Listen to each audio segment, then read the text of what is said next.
사랑합니다. 오늘도 하나님의 행복이 여러분과 함께 하시기를 주 이름으로 축원합니다. 오늘은 그리스도인의 마인드라는 제목으로 함께 은혜를 나누고자 합니다. 본문 말씀은 마태복음 11장 28절의 말씀입니다. 수고하고 무거운 짐진 자들아 다 내게로 오라 내가 너희를 쉬게 하리라. 오늘은 제가 귀한 책을 읽다가 크게 감동을 받아 여러분과 함께 은혜를 나누고 싶어 그 책의 내용으로 은혜를 나누겠습니다. 제목은 소년 소방대원입니다. 이 이야기는 미국 애리조나주 피닉스시에 살고 있는 젊은 엄마와 백혈병으로 시한부 인생을 살아가는 8살 난 봅시라는 아이의 이야기입니다.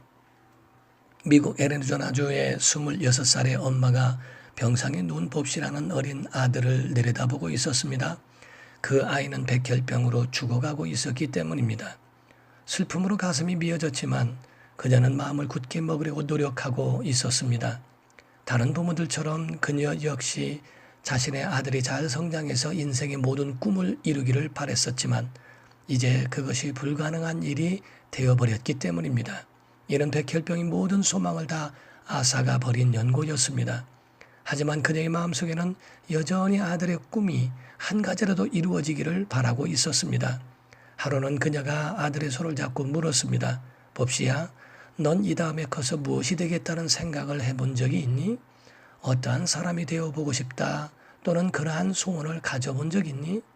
아이가 대답했습니다. 엄마, 난 이 다음에 소방대원이 되고 싶었어요. 엄마는 미소를 지으며 아들에게 말했습니다. 그럼 너의 그 소원이 이루어질 수 있는지 엄마가 한번 알아봐 줄게. 그날 늦게 그녀는 피닉스시에 있는 소방본부를 찾아가서 소방대장을 만났습니다. 소방대장은 피닉스 곧 불사조처럼 넓은 가슴을 지닌 사람이었습니다. 그녀는 소방대장에게 아들의 마지막 소원을 설명하고 8살 난 아들을 위해 소방차에 태워 도시를 한 바퀴만 돌아줄 수는 없겠느냐고 부탁을 했습니다. 소방대장은 대답했습니다. 우린 그 이상의 일도 할 수 있습니다. 수요일 아침 7시에 댁에 아들을 데리러 가겠습니다. 그리고 그날 우리는 하루 동안 당신의 아들을 명예 소방대원으로 임명하겠습니다. 그날 당신의 아들은 여기 소방본부에 와서 우리와 함께 식사도 할 것이며 화재 신고도 받게 될 것입니다. 그리고 혹시 지금 우리에게 아이의 신체 사이즈를 말씀해 주실 수 있다면 아이를 위해 실제 소방복과 소방모자, 고무장화도 준비하도록 하겠습니다.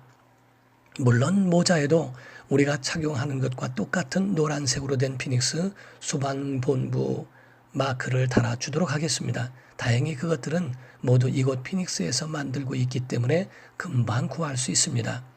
사흘 뒤 소방대장은 약속대로 병원으로 찾아와서 봅시에게 소방대원 복장으로 갈아입힌 뒤 갈고리와 사다리가 설치된 소방차로 안내했습니다. 봅시는 소방차 뒷자리에 앉아서 소방본부로 갈 때까지 다른 소방대원들을 거들었습니다. 봅시는 너무 기뻐 하늘을 나는 기분이었습니다. 그날 피닉스에는 3건의 화재 신고가 들어왔으며 봅시는 그 3군데의 화재 현장에 모두 출동했고 출동 시마다 소방차와 구급차, 소방대장의 차를 바꿔 타기도 했습니다. 봅시는 또 그 지역 텔레비전 뉴스에 방송이 되기까지도 했습니다. 소원을 이룬 봅시는 자신에게 쏟아진 주위의 사랑과 애정의 감동을 받아 의사가 예측한 것보다 석 달을 더 살게 되었습니다. 그러던 어느 날 밤 봅시의 상태가 갑자기 나빠졌습니다. 심장 박동과 혈압 수치를 알려주는 모든 신호들이 바닥으로 떨어졌습니다. 병원의 수간호사는 서둘러 봅시의 가족을 병원으로 불렀습니다. 그때 그를 담당했던 수간호사는 문득 봅시가 소방대원으로 잠시 활약했던 일을 기억하고는 소방대장에게 전화를 걸어 혹시 소방복장을 갖춘 대원을 한 명 보내 아이의 마지막 가는 길을 지켜봐 줄 수 없겠느냐고 물었습니다. 소방대장은 말하기를 우린 그 이상의 일도 할 수 있습니다. 5분 안에 우리가 그곳에 도착하겠습니다. 그리고 한 가지 부탁이 있습니다. 잠시 후에 불자동차 사이렌 소리가 들리고 비상등이 깜빡이는 것이 보이면 병원의 환자들에게 화재가 난 것이 아님을 방송해 주십시오. 이는 멋진 소년 소방대원 한 명을 만나기 위해 소방본부에서 찾아온 것이라고만 설명해 주십시오. 그리고 그 아이의 병실 창문을 열어놔 주십시오라고 말했습니다. 5분 뒤 갈고리와 사다리를 설치한 불자동차가 요란한 사이렌을 울리며 병원에 도착했습니다. 봅시가 입원해 있는 3층 병실까지 사다리가 올라가고 소방복 차림을 한 14명의 소방대원과 2명의 여자대원이 사다리를 타고서 봅시의 병실로 올라왔습니다. 그리고는 엄마의 허락을 받아 그들은 한 사람씩 봅시를 껴안으면서 그들이 얼마나 그를 소중히 여기는지 말해 주었습니다. 이때 그 소년 소방대원은 마지막 숨을 내쉬며 소방대장을 향해 물었습니다. 대장님, 나도 이젠 정식 소방대원인가요? 소방대장이 말했습니다. 물론이지, 봅시대원.